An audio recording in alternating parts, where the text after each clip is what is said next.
$40, 7 days, 3 meals a day. Real food, not canned soup and crackers. I'm going to show you exactly how to do it. But first, let me show you the mistake that's costing you $20 extra every single week. It's not what you think. Margaret stood at the checkout last Tuesday. Same cart she always buys. Chicken, bread, some vegetables, yogurt. The cashier said $62. Margaret's stomach dropped. Last year, this exact cart was $40. She's on Social Security, $1,500 a month. That number doesn't go up when food prices do. So she started putting things back. The fresh berries, the chicken breasts. She went home with less and felt like she'd failed. But Margaret didn't fail. The system failed her. Prices went up 30% in 2 years. Her check stayed exactly the same. If that sounds familiar, this video is for you.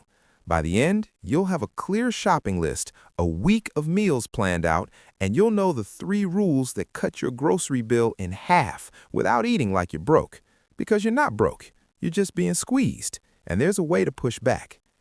Here's something grocery stores don't want you to know. They count on you buying convenience. Pre-cut vegetables, single-serve yogurts, brand-name cereal with a cartoon on the box.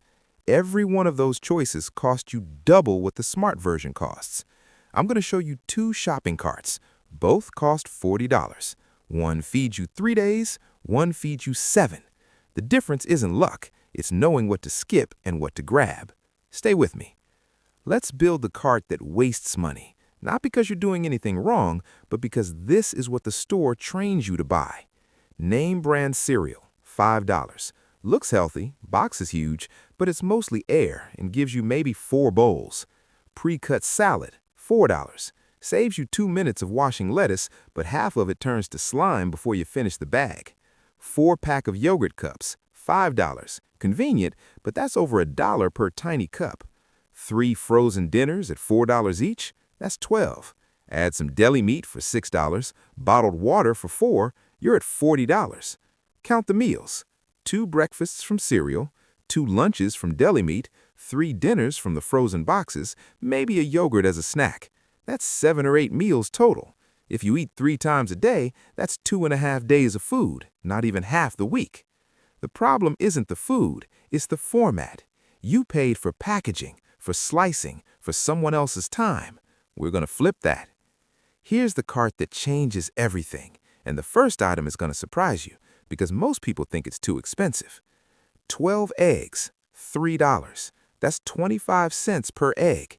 Each egg is a meal. Scrambled for breakfast, hard-boiled for lunch, fried on rice for dinner. Eggs don't lie, they fill you up. 1-pound bag of dried beans, $1.50. Looks tiny, but add water and heat, and that bag turns into 6 cups of cooked beans. That's 12 servings, 12 cents per serving.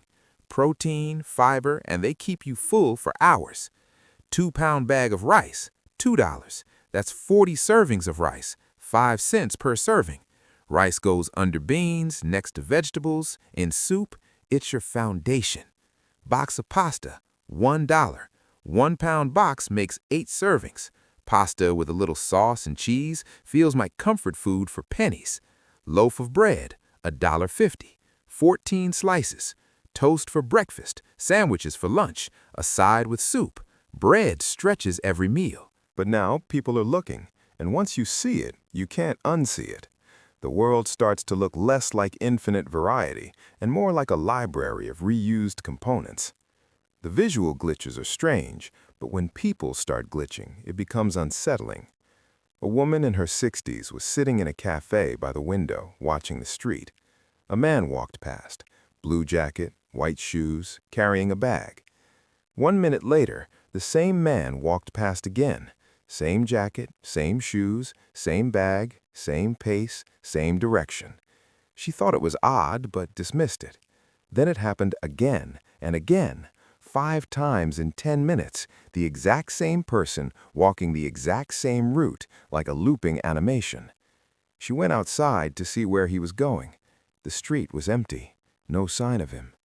She asked the barista if she'd seen anything strange. The barista said, "You mean the guy who keeps walking past?" Yeah, I've seen him before. He does that sometimes. Always the same loop. The woman went home and started searching. She found security camera footage from around the world showing similar behavior. People entering buildings, exiting, entering again, walking the same path repeatedly, standing in one spot, then suddenly appearing 50 feet away, then back to the original spot.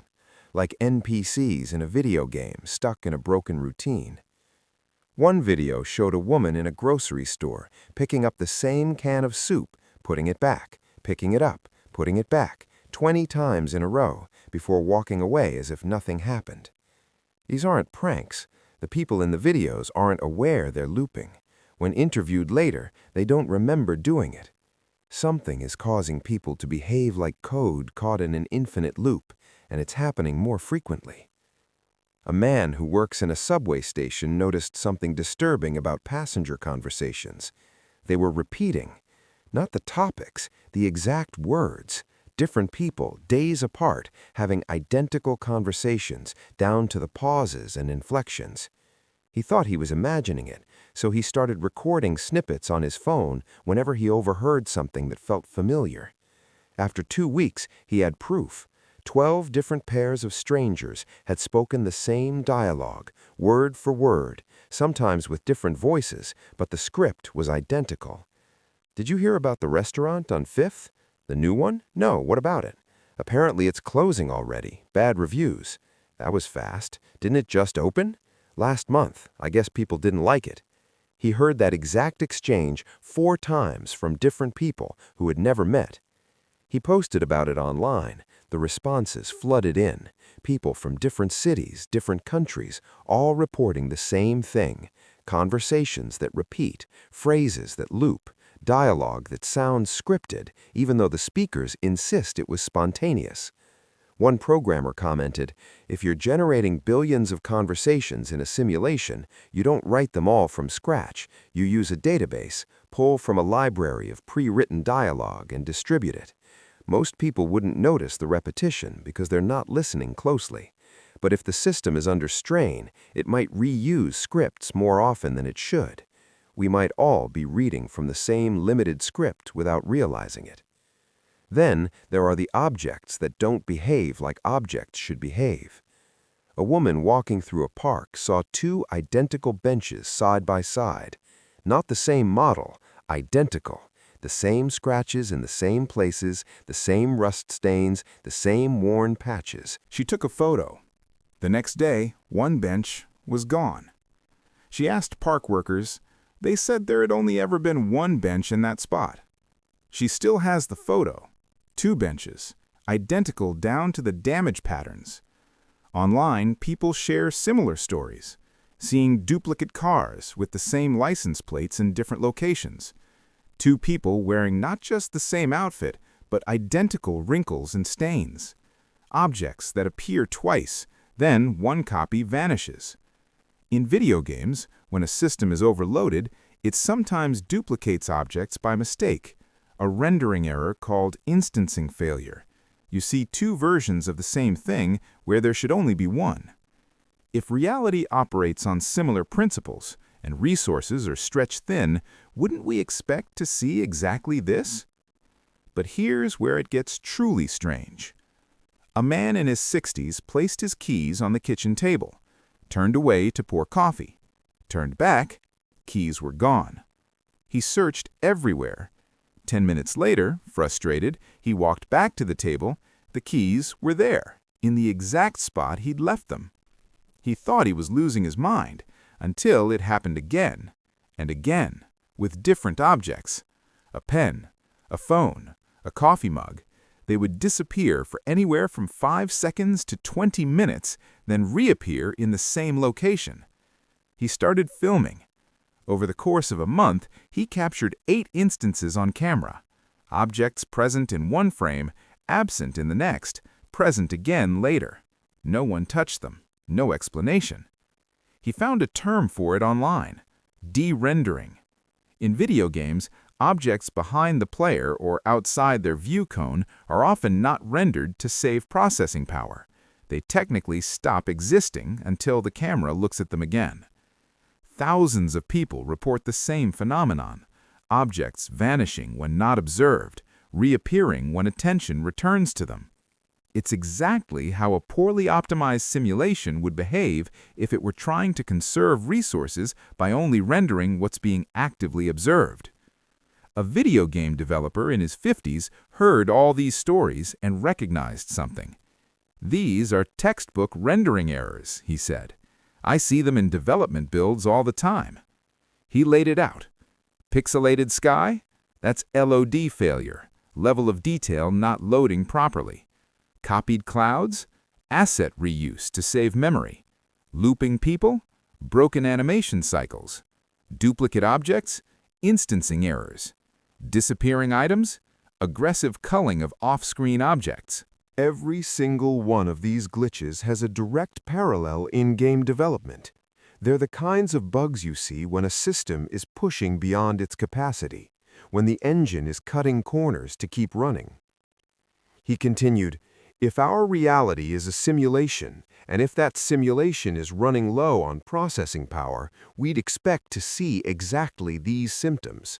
The system would start making compromises, lower resolution where it thinks we won't notice, reuse assets more aggressively, cut animation frames, remove objects from memory when they're not being observed. The question isn't whether these things are happening. Clearly they are. Thousands of people have documented them. The question is why they're happening now. Why are these glitches becoming visible? Why are more people noticing them? Either we've all suddenly started paying closer attention, or the system running our reality is struggling more than it used to." A journalist spent 2 years collecting reports of these phenomena. What she found disturbed her. In 2020, her database had 40 documented cases of reality glitches. By 2023, over 500. By 2025, thousands. Now, in 2026, she receives reports daily. The pattern is clear. Either mass delusion is spreading, or the frequency of glitches is genuinely increasing. She interviewed witnesses from around the world, different cultures, different languages, different backgrounds. They all described the same categories of errors: visual, pixels, duplicated objects, geometry appearing in nature; behavioral, looping people, repeated dialogue, NPC-like actions; physical, disappearing objects, teleporting items, impossible positioning. Most striking, people who've never heard of simulation theory independently described their experiences using the same language. It looked like a video game glitch, like the rendering didn't finish, like I caught reality loading. She concluded her report with a question. If these are bugs in the code of reality, what does it mean that they're appearing more frequently? Is the system degrading, running out of resources, approaching some kind of limit? No one has answered. So here's what we know. Across the world, people are documenting anomalies that shouldn't exist. Pixels in the sky, duplicated clouds, looping strangers, repeated conversations, vanishing objects, all consistent with the behavior of a simulation under stress. Individually, each case can be explained away: camera artifacts, coincidence, memory errors, pattern-seeking brains finding meaning in chaos. But collectively, they form a pattern that looks disturbingly like debug information leaking into the user experience. Like the seams of reality are starting to show. Now it's your turn. Have you seen the glitches? Pixels where they don't belong, people acting like broken code, objects that disappeared and came back, clouds that looked copy-pasted. Write in the comments, share your evidence, because the more data we collect, the clearer the picture becomes. Maybe we're all experiencing mass hysteria. Maybe our brains are playing tricks on us. Or maybe we're watching a simulation run out of memory, watching it cut corners, reuse assets, and struggle to maintain the illusion of a seamless reality. And if that's true, the glitches won't stop. They'll get worse, more frequent, more obvious, until one day we might see something we can't explain away, something that forces us to confront the possibility that our world isn't what we thought it was. Pay attention to the edges, watch for the pixels, notice the loops. The code is showing through. Thank you for watching.